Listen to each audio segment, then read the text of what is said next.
DJH Studios, inihandog sa inyo ang Dula ng Buhay. Sa paglalakbay, nag-iipon ka ng mga alaala at tinutuklas ang saysay ng kaloob na tibok ng puso't hininga. Tayo mismo, ikaw, ako. Hello, Aldrin? Nandito na ako sa likod bahay niyo. O ano, ready ka na ba? Nilalam mo kung na ako kakahintay dito. Sasama ka ba sa akin magtanan o hindi? Oo. Kaso Aldrin, baka mahuli ako ni Mama. Lagi na lang si Mama mong iniisip mo. Ang dalas na nga nating hindi nagkikita eh. Bawal dito, bawal dun. Hindi pa sila tapos mag-Noche Buena kasama ng mga kamag-anak namin. Pwede bang mamaya na lang tayo umalis? Hindi pwede, no? Nakakahiya dun sa kinausap ko. Nag-message na nga sa akin yung kaibigan ko may-ari ng jeep na sasakyan natin papuntang Maynila. Aalis na raw siya ng 1:00 ng madaling araw. Hindi mo ba siya pwedeng pakiusapan na umalis na lang ng 3:00? Kung nagbabagong isip mo, edi sige, huwag na lang. Pag hindi ka sumama, hindi mo na ako makikita. O ano, Janelle? Tutuloy pa ba tayo magtanan o hindi na?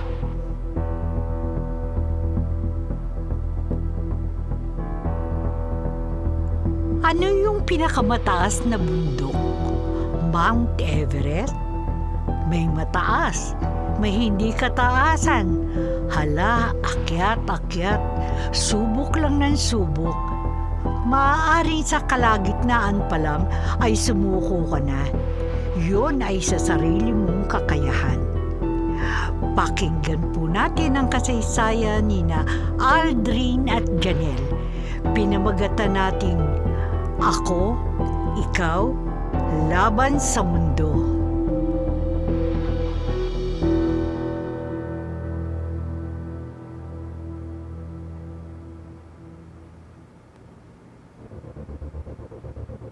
Aldrin!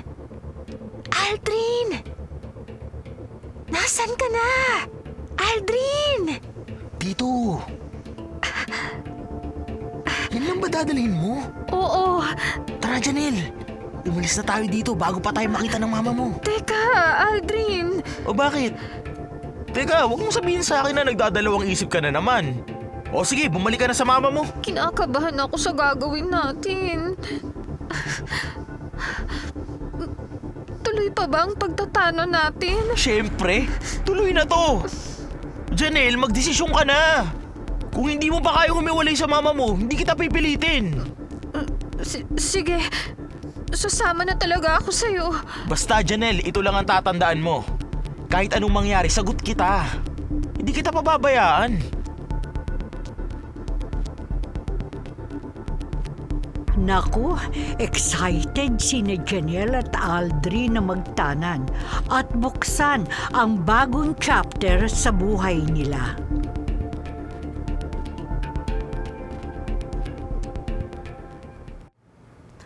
Janelle? Anak, bumangon ka na. Marami pa tayong gagawin. Naku naman talaga, ang tamad talaga. Janelle! Janelle? Diyos ko! Saan nagpunta ang anak ko? Teka, may nakatuping papel sa ibabaw ng kama niya. Sulat galing kay Janelle. Ma, patawarin niyo po ako. Pero kailangan kong gawin ito. Kailangan ko pong sumama kay Aldrin dahil nagmamahalan po kami. Panginoon ko, sumamang magtana ng anak ko sa lalaking yun.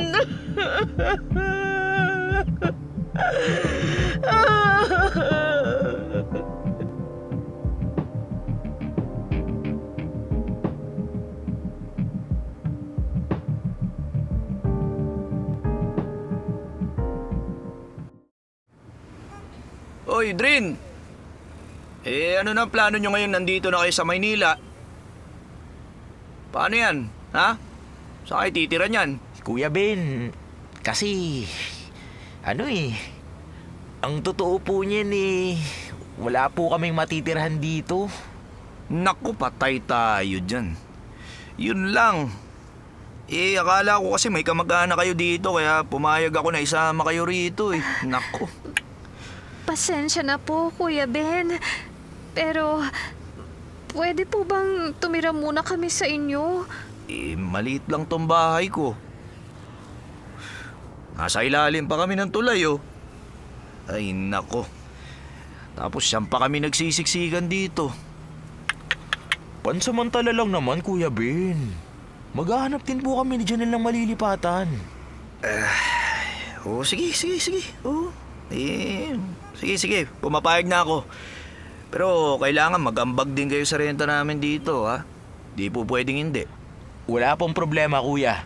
Maghahanap po agad ako ng trabaho bukas. Sige. Basta hindi po kami magiging pabigat sa inyo. Ba't parang malungkot ka?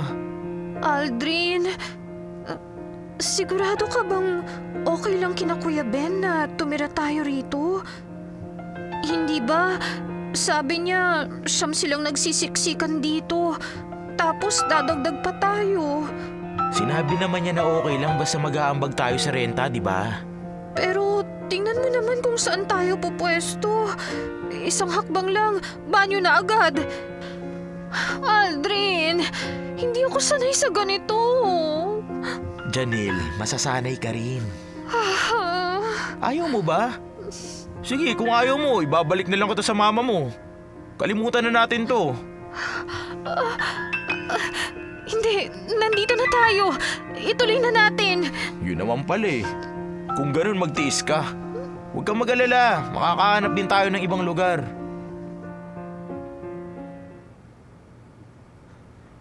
Ano ba? Ako mo! Oo. Ba't mo Huwag kayo magagawan sa pagkain. Sa akin yan! Hindi ko naman kayo pinalaki patay gutom ah. Isus. Hoy! Oh, Janelle, bakit hindi ka pa kumakain? Kumain ka na, Janelle. Sige na. Huwag ka mahiya. Ha? Pagpasensya mo na tong ulam naming itlog at mantika. Ito lang kasi talaga meron eh. Ayos lang, Kuya Ben. Kakain na ako. Siya nga pala, Aldrin. Kumusta yung paghahanap mo ng trabaho? Nakahanap ka ba? Ayun. Medyo nahihirapan lang, Kuya Ben. Mahirap talaga humanap ng maayos na trabaho sa ganyang edad. Ako rin, nung 16 ako, napilitan ako magtrabaho sa junk shop para kumita eh. Tapos, ayun, nauwi rin ako sa pagiging snatcher. Mga cellphone, wallet, yun. Pero ngayon, kahit pa paano, matino naman trabaho ko bilang tagawali sa kalye. Ayos na rin. Kuya, baka pwede mo naman kami ipasok dyan sa trabaho mo. Ako rin, Kuya Ben. Gusto kong magtrabaho kahit street sweeper para makatulong kay Aldrin. Sige, kakausapin ko yung boss ko ha. Tatanong ko kung tumatanggap sila ng mga kasing edad nyo, ang babata nyo pa. Kapag okay, papasok ko kayong dalawa. Ewan ko ba naman sa ginawa ninyong dalawa eh. Ay sus. Hindi hamak naman na mas mabuti yung nilayasan yung buhay. Pambihira talaga kayo.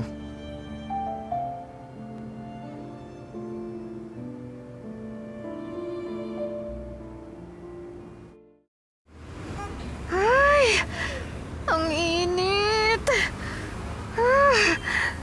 Kahit na may taklob na ako sa ulo, pumapasok pa rin ang init ng araw.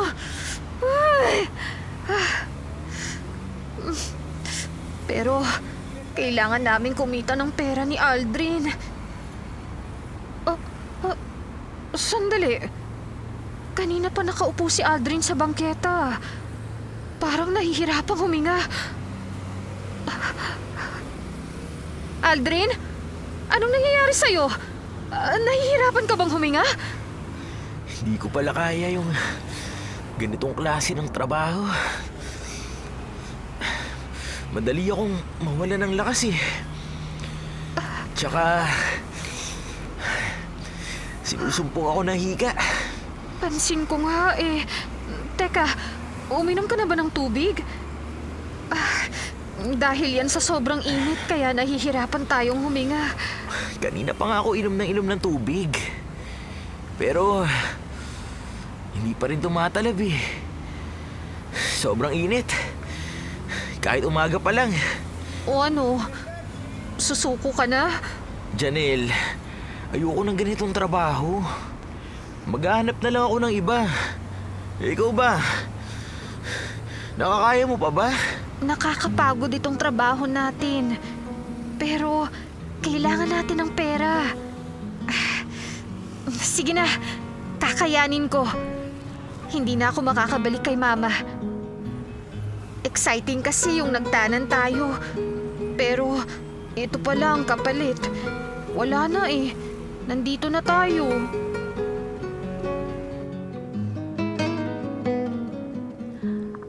Anong trabaho ang makikita, lalo na kung kulang ka sa qualification? Pareho kayong 16 years old. Nasa kama na, nagpunta pa sa banig. Kasi exciting. Ayan tuloy.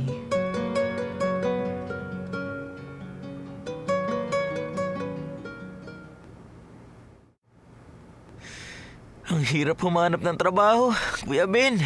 Oo, mahirap talaga. Kung ipasok kaya kita sa construction, naghahanap kasi ng tao yung kaibigan kong foreman eh. Ay nako, nga pala. Hindi nga pala pwede sa trabaho babad sa araw. Hinihika ka nga pala, ay sus. Ganito pala. Kahirap ang buhay na pinuntahan namin ni Janelle. Oo. Talaga napakahirap. Pero masasanay ka rin naman. Darating at darating naman talaga tayo sa puntong kakailanganin natin bumukod. Yun nga lang, talagang masyado na paaga yung sa inyo ni Janelle. Ito na pala si Janelle eh. Ano, Janelle?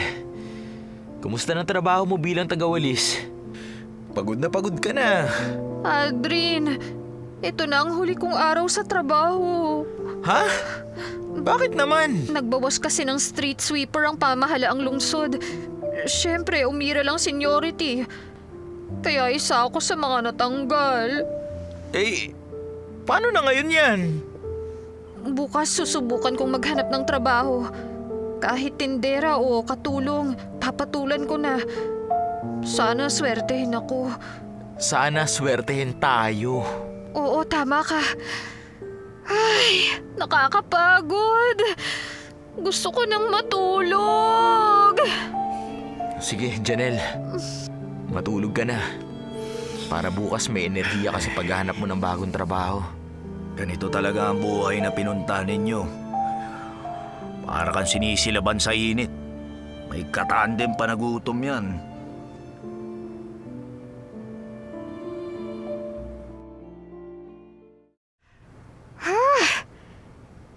Hirap, wala pa rin tayong trabaho hanggang ngayon. Huwag kang mag-alala. Tiis-tiis muna tayo. Ay, Aldrin. 2 buwan na tayong nakikitira kay Kuya Ben. Nahihiya na ako sa kanya at sa pamilya niya. Nagiging pabigat lang tayo sa kanila. Sinisikap ko namang makahanap ng trabaho, Janelle. Kaso ang tanong, kailan? Hanggang kailan nila tayo papasanin? Paano na lang kung magsawa na sila sa atin at paalisin dito? Saan mo ko ititira? Hindi ko alam. Anong hindi mo alam? Hindi ko nga alam. Huwag mo kong sigawan, Aldrin! Masyado ka kasing matanong eh. Nakakairita ka na. Aba, dapat lang na magtanong ako sa'yo. Ikaw ang lalaki, Aldrin. Magpakalalaki ka naman.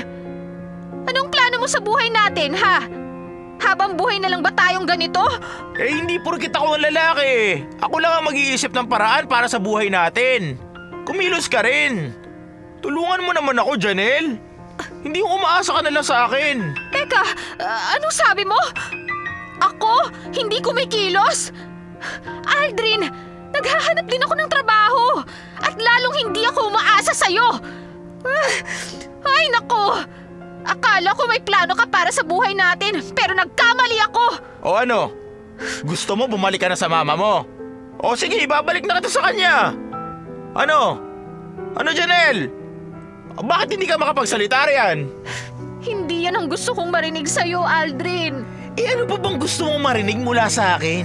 Pwede ba, Janelle? Huwag mong ilagay sa akin lahat ng sisi sa nangyayari sa buhay natin. Sandali! Ikaw riyan ang pumilit sa akin na magtanan! Talagang sa'yo ang sisi! Aldrin, Janelle, baka naman po pwedeng hinaan yung mga boses ninyo. Papahinga na kasi kami. Ha? Pasensya na, Kuya Ben. O ano, Janelle? Gusto mo na bumalik sa mama mo? Hindi na kita pipigilan kung hindi mo na talaga kayang mabuhay dito kasama ko.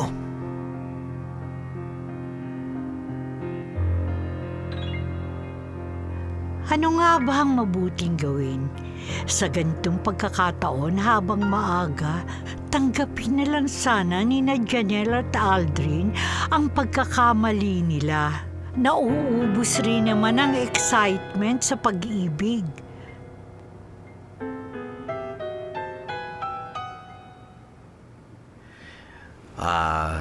Drin, Janelle, halika kayo. Pwede ko ba kayo makausap? Bakit, Kuya Ben? Pinag-iisip-isip ko lang kasi. Ano ba talaga ang plano niyong dalawa? Wala na ba kayong balak na bumalik sa mga magulang ninyo? Siguradong pagagalitan lang po kami. Tumawag kasi sa akin ng kapatid ko.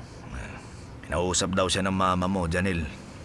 Tinatanong kung saan daw ba kayo nagpunta ang dalawa. Siyempre, sinabi naman ng kapatid ko na sa akin kayo nakatira ngayon. Kaya ayun, Janelle, pupunta raw ang mama mo rito para bawiin ka. Ano? Huwag kang sasama sa kanya, Janelle. Anong wag, Aldrin? Mas magiging mabuti ang buhay ni Janelle kung ibabalik mo siya sa mga magulang niya. Ano ka ba? Hindi, Kuya. Hindi ko siya ibabalik sa kanila. Anong hindi mo ibabalik? Naghihirap yung babae nang dahil sa'yo, oh. Ano ba ibibigay mo? Wala! Nagmamalasakit lang naman ako sa inyong dalawa eh. Ngayon kung ayaw nyo mapakialaman, umalis na lang kayo sa bahay ko. Oh, marami rin akong binubuhay at dagdag kayo sa problema ko eh.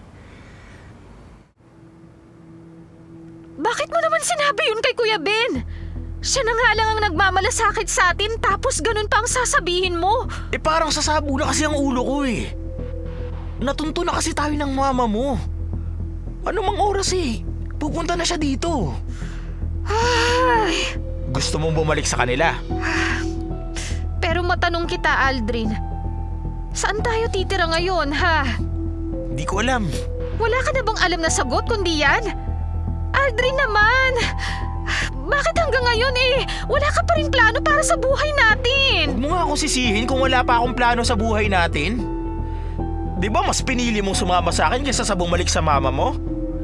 Imbis na magreklamo ka riyan, na nakatunganga ka lang dyan, tulungan mo na ako mag-empake ng mga gamit natin. Aldrin, gusto ko ng diretsong sagot. Hindi pwede yung puro sagot mo Hindi mo alam. Ano? Saan tayo tutuloy? Ha? Basta. Bahala na si Batman.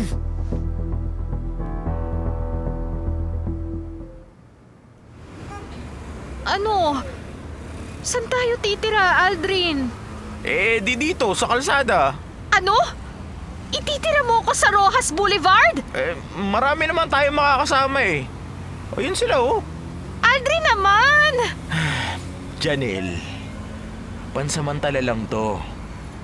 Kapag nakahanap na tayo ng trabaho, aalis din tayo dito. Pangako. Aldrin naman! Hindi ako sanay matulog sa kalye. Nakakatakot.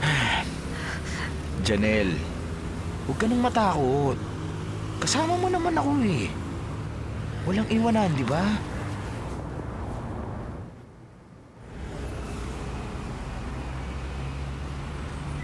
Bote, dyaryo! Bote, dyaryo kayo dyan! Bote, dyaryo! Nalibot na natin buong Malate at CCP Complex. Pero ito pa lang ang nakukuha natin. Sa tingin mo ba, sasapat na ito sa atin? Ano ka ba? Marami na yan. Kapag nadala natin yan sa junk shop, sigurado aabot yan ng 100 piso. Sigurado ka? Itong mga bote ng mineral water, 6 na piso lang 1 kilo. Kung titimbangin mo itong lahat, baka wala pa itong 1 kilo. Tapos itong mga bakal, 11 1 kilo. Ewan ko ha, pero wala pa yata itong 100. Huwag kang ang ganyan, Janelle. Makaka-100 piso tayo ngayong araw. Magtiwala ka lang. Bote, dyaryo! Bote, dyaryo kayo riyan! Aldrin, Oh, bakit? Ano ba yung binabasa mo sa dyaryo? tinitingnan ko lang itong ads ng Bini. Magkakaroon kasi sila ng malaking concert ngayong buwan. Ano ngayon? Alam mo namang isa ako sa Blooms, hindi ba? Walang masama kung mangarap ako na nanonood ako ng concert tapos mamimit ko ng personal ang mga idol ko.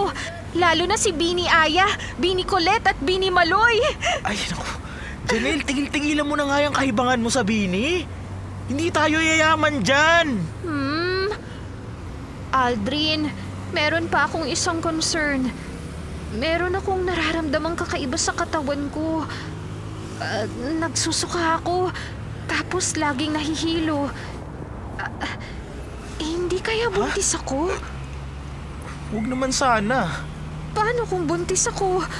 Ano na ang plano mo? Naku, saka na lang natin pag-usapan yan ha, kapag buntis ka na.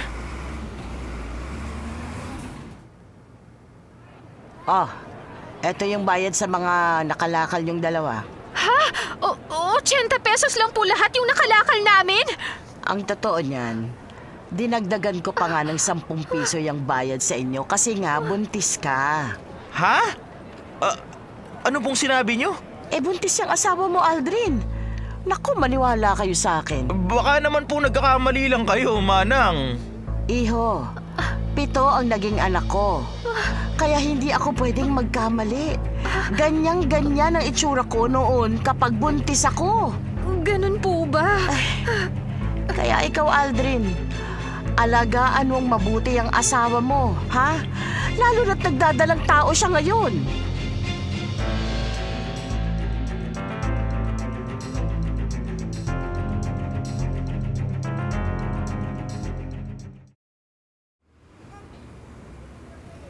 Aldrin, tingnan mo itong tiyan ko.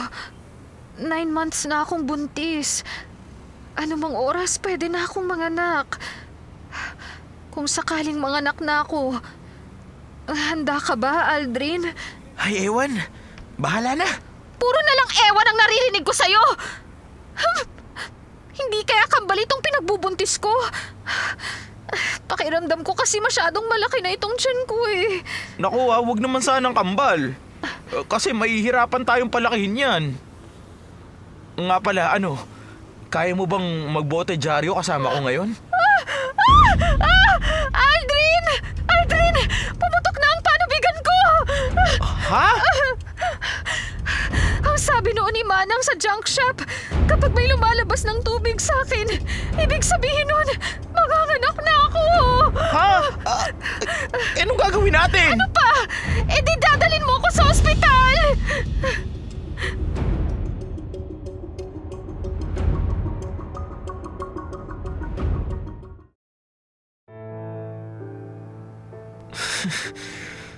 Naku, Diyos ko.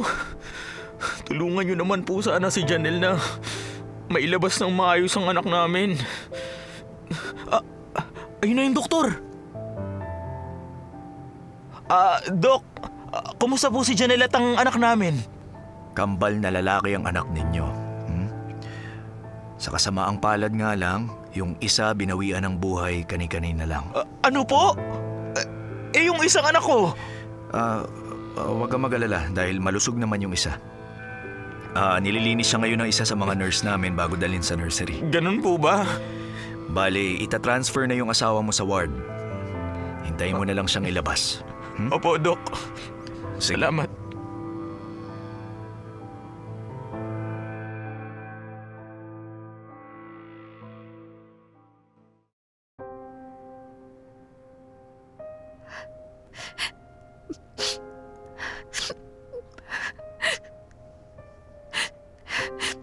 ibinalot mo lang sa lampi ng namatay nating anak.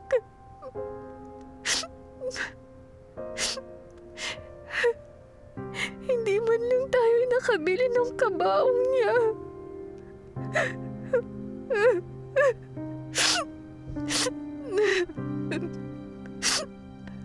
Naaawa ako sa anak ko.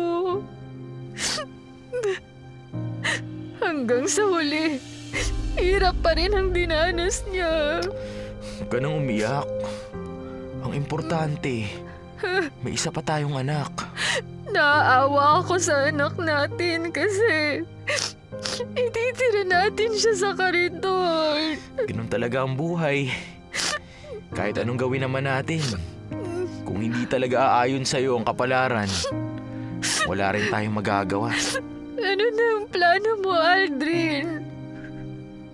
Paano natin mapapakain ang anak natin? Eh di, pagbutihan natin ang pagbobotit dyaryo para may pambili tayo ng gatas ni John Jeff. Huwag ka naman lumo, Janelle. Alam kong may awa din ng Diyos at maaalis din niya tayo sa ganitong buhay.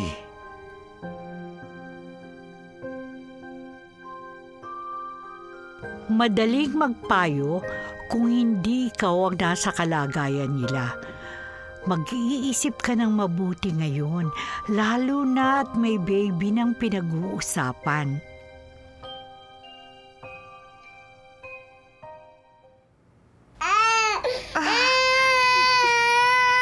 John Jeff, anak! Tahan na! Ano ba yung anak natin? Ba't iyak ng iyak yan? Nagugutom kasi siya eh. Wala naman tayong maipakain. Tapos giniginaw rin siguro siya. Kaya ganyan. Eh di balutan mo na lang ng katsayang bata para hindi malamigan. Hay naku! Alam mo namang nasa Rojas Boulevard tayo at kariton lang ang tinitirhan natin. Abay, tama na nga yung reklamo. Hindi naman sa nagre-reklamo ako dahil pinatira mo kami ng anak mo sa kalye. Pero kasi, Aldrin, kailan ba tayo makakalipat sa mas maayos na bahay? Alam mo, ayos na sa akin kahit na tumira na lang tayo sa ilalim ng tulay o kahit sa gilid ng rilis ng tren. Wala tayong pera. Ang sakit naman noon. Kung may pera, madali lang ang solusyon. Eh, hindi naman sinasabi kong pera lang ang mahalaga. Pero kung wala kang pera, teka, ano nga ba talaga? Doon sa mayayaman dahil may pera, tapos agad ang problema. Sa mga tulad ni na Aldrin at Janelle, pera ang solusyon at hinahanap.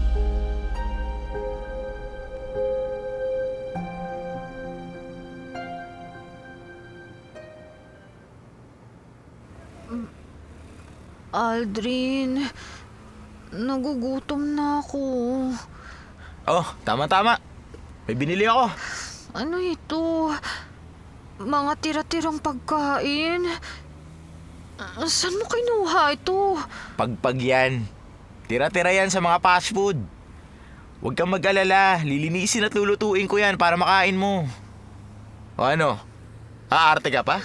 Mas gugustuhin ko na lang na mamalimos ng pagkain kaysa naman kumain ako ng pagkain mula sa basura.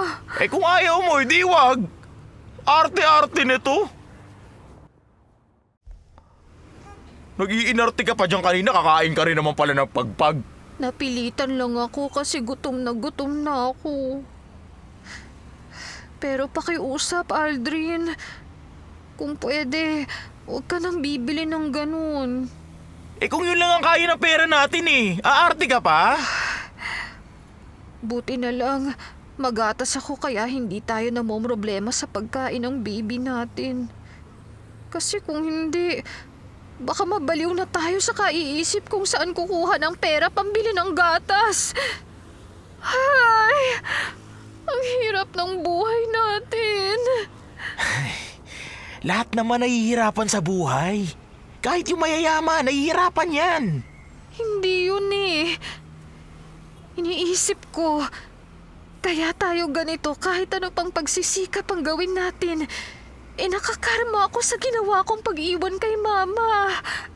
Ano, gusto mo bumalik sa mama mo? Gusto ko lang siyang dalawin para humingi ng sorry. Aldrin, matutulungan mo ba ako? Ay, sige na nga. May pera ako dito, sakto. Pamasahe mo papunta ron, tapos pabalik dito. O ano? Hindi mo ba ako sasamahan? Di na. Ayoko masira yung reunion yung dalawa. O, ito na yung pera, Janelle. Bisitahin mo na mama mo. Ikaw na muna ang bahala kay John Jeff, ha?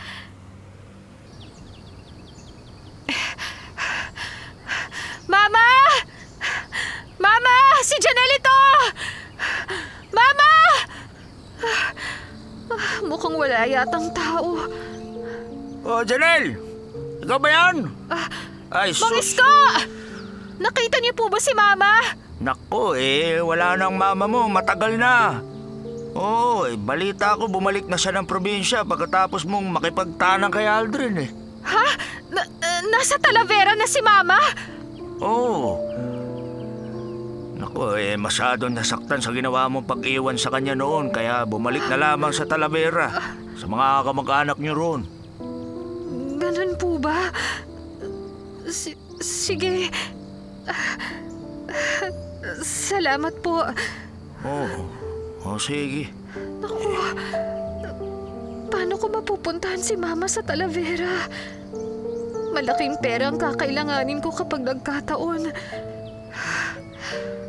Ay, babalik na nga lang ulit ako sa mag-ama ko. Inaayos mo na nga sana ang problema, pero ayaw pagbigyan ng tadhana si Janelle. Kaya nang wala siyang magawa, itinulak siyang pabalik kina John Jeff at Aldrin.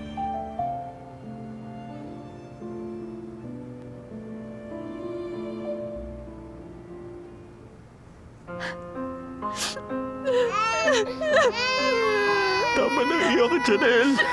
Sobra ko kayong na-miss ni John Jeff.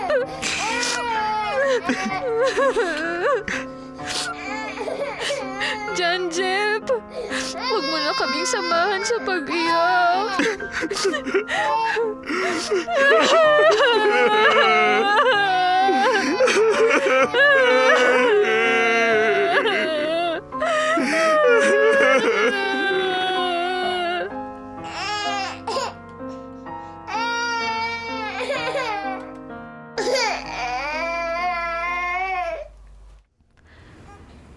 Halos 14 na taon na pala kaming nakatira dito sa Rojas Boulevard. 2 na ang anak namin, pero wala pa ring pagbabago ang buhay namin. Inay! Ling, bakit hindi ka pa kumakain? Ayaw ko pong kumain, Inay. Kagabi pa tayo hindi kumakain. Sige na, kumain ka na para magkalaman naman ang sikmura mo. Ayaw ko po talagang kumain. Buti pa ang Kuya John Jeff mo, kumakain. Nay, huwag niyo na pong pilitin si Ling na kumain. Kasi po natakot na po si Ling na kumain ng dala niyong pagkain kasi sumakit po yung tiyan niya kahapon.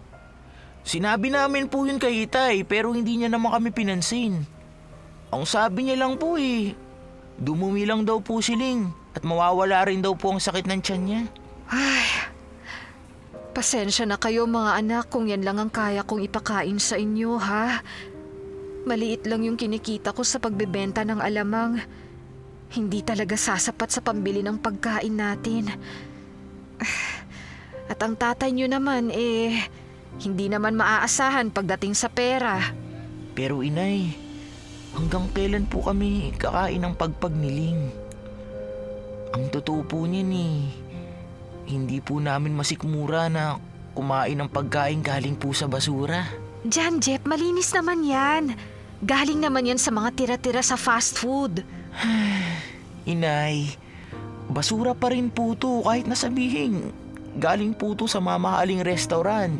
Mga anak, pakiusap. Huwag na kayong magreklamo. Hindi bale. Sa susunod, kapag malaki ang kinita ko sa pagtitinda ng alamang, ibibili ko kayo ng sariwang pagkain. Sa ngayon pagtiyagaan muna natin to. Ha? Mga anak, pasalamat pa tayo sa Diyos at may nakakain pa tayo. Kesa naman sa kumapit kami sa patalim ng tatay ninyo. Ha? Ling, John Jeff, mas mabuti nang mamatay tayo sa gutom, pero marangal, kesa naman mabusog tayo, pero marumi ang pagkatao.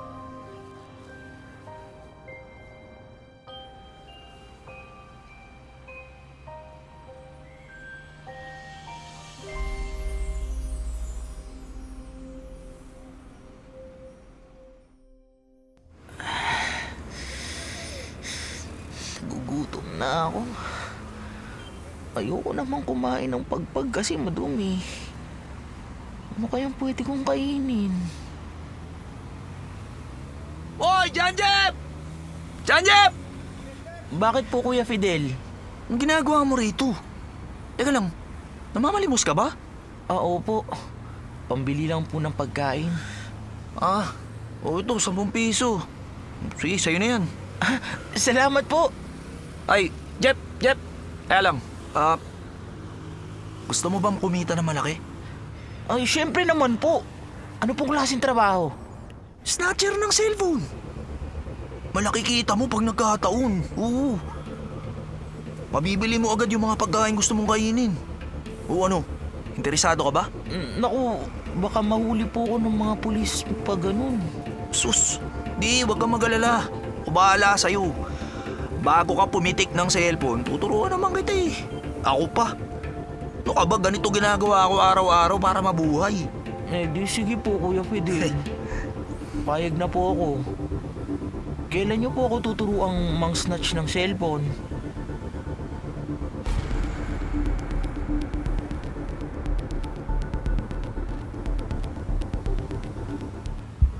Tay! Wag po! Hindi ako titigil hanggat hindi ka natututo! Ano dyan, Jeff?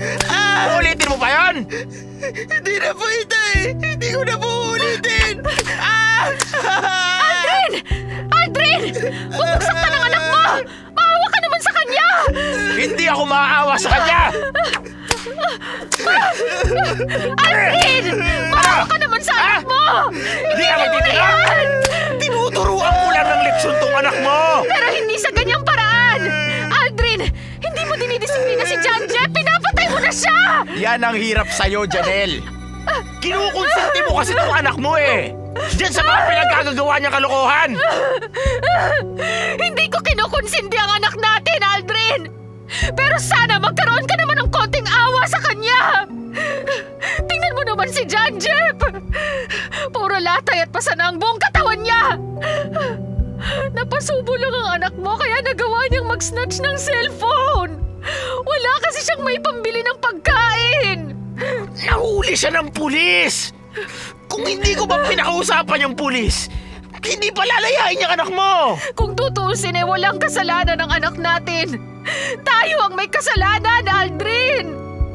Hindi gagawin ni John Jeff na mag-snatch kung nabibigyan lang natin sila ng makakain! Kaso hindi Parang pinapalabas mo pa na ako may kasalanan kaya naging ganito ang anak natin. Oo, Aldrin! Kung hindi ka lang sana naging pabayang ama sa kanila, hindi sila magkakaganyan! Opo, Itay! Gutom na po kasi kami. Wala na po kami makainilig. Pero gumawa man lang po ba kayo ng paraan para makakain kami? Hindi naman po, di ba? Pinapabayaan mo lang po kami! Ay, sasagot ka pa sa akin? Ha? Ano? Totoo naman yung sinasabi niya eh! Papaya ka nga ba? At nagkampihan pa talaga kayong dalawa, ha? Sige, magsama kayo! Mga buwiset! Hirang buhay to!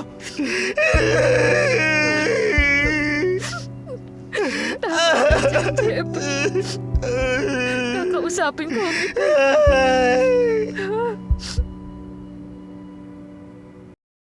Be a letter sender. Gusto mo bang marinig ang kwento mo? Ipadala ito sa djhstudios@yahoo.com at hayaan niyong kami ang magbahagi nito sa Dula ng Buhay.